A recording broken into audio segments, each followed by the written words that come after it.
My team name is Coldplex. Our team ID is T027. Our problem statement is 15, which is digital payment cryptographic audit and fraud resilience analyzer. In this, our digital payments are growing rapidly, but that's why the security threats are growing. The common issue is includes replay attacks and signature misuse and non-reuse and hidden fraud chains. And the fraud statistics as the base on 2024, the 79% of the organizations were victims of the payment frauds, attacks, and attempts. So existing simulators focus on transaction flow, but ignore the deep cryptographic validation. So we will focus on the deep cryptographic validation of the fraud detection. And our solution is we are a simulated digital payment ecosystem that performs cryptographic verification and fraud analysis. It detects replay attacks, non-reuse, and suspicious transaction patterns. And it builds a fraud chain graph to visualize and analyze money flow anomalies. It generates detailed reports and dashboards for transparency. So let's go to check our model. Here, as a base on simulation, first we build a model which will generate a sample transaction data in this simulation.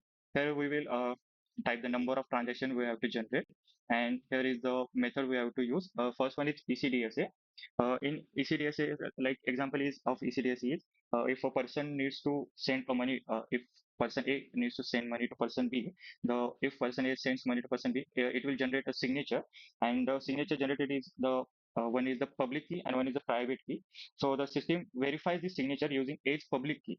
So for this ECDSA, and here if we generate the transactions, it will generate the transaction data.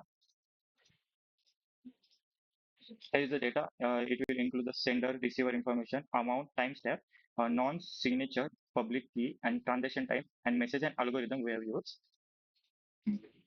So after we have created this transaction data, we have to upload it here. After uploading, we have to analyze this data. So it says the file processed successfully. Triangle. Here is the analysis of our uploaded data. The total number of transactions is 114. The verified is 94. Invalid signatures are 0. If the signature is invalid, the transaction will be failed. So that's why we have only created the valid signatures. And here are the suspicious transaction the our model detected. So this is the graphical representation of our analyzation. This is this one and this one. And in the verify page, we will see the total valid signatures and the suspicious activity. Here we will see the transaction IDs, the sender name, receiver name, and the amount they have transferred, and the timestamp, and the signature is whether it is a valid or not, and the nonce. The nonce is basically a nonce is called when signature is generated or random number of string is generated, which is called as a nonce. It is only used once. If it used for the twice, it will detect as a fraud. The hacker will be use it to replay the transaction for the multiple transactions. So here there are some examples of the non-use. It is saying a reuse. That's why it is flagged as a risk level as high. So based on this, in the fraud analysis, if we generate a run analysis, it will detect the patterns of our frauds and the high severity or not. They will tell that the affected users by this transaction. It will show all the data. The first one is like here you detect the circular payment flow, which is like a money laundering. It affected addresses. It will show the affected user 4, 10, 3, 1, and 6.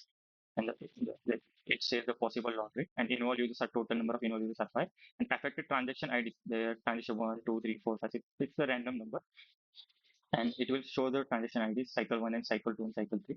7 more loops are there. Nonce reuse attack, like I have told earlier, that if the nonce is used twice, it replay the transactions. And same goes for ECDSA, replay value reuse. So it will show the affected addresses and affected transaction IDs of it. So here are the common patterns. It will show us the circular payment loop, nonce reuse, and suspicious of the rapid chain transaction. Here are the per transaction verdicts on the data we have created. We'll show like this. After that, in the fraud analysis, I will show our detailed verdicts like this. I will show you earlier. Network. In the network, we will see the graph, network graph, and here we can, if we zoom in, it will show the user as a node and the transaction as our edge. And in the transaction, we will see the transaction ID and the sender and receiver name, and also the amount and timestamp of it. We can see each of the uploaded graphs nodes like users and edge as a transactions.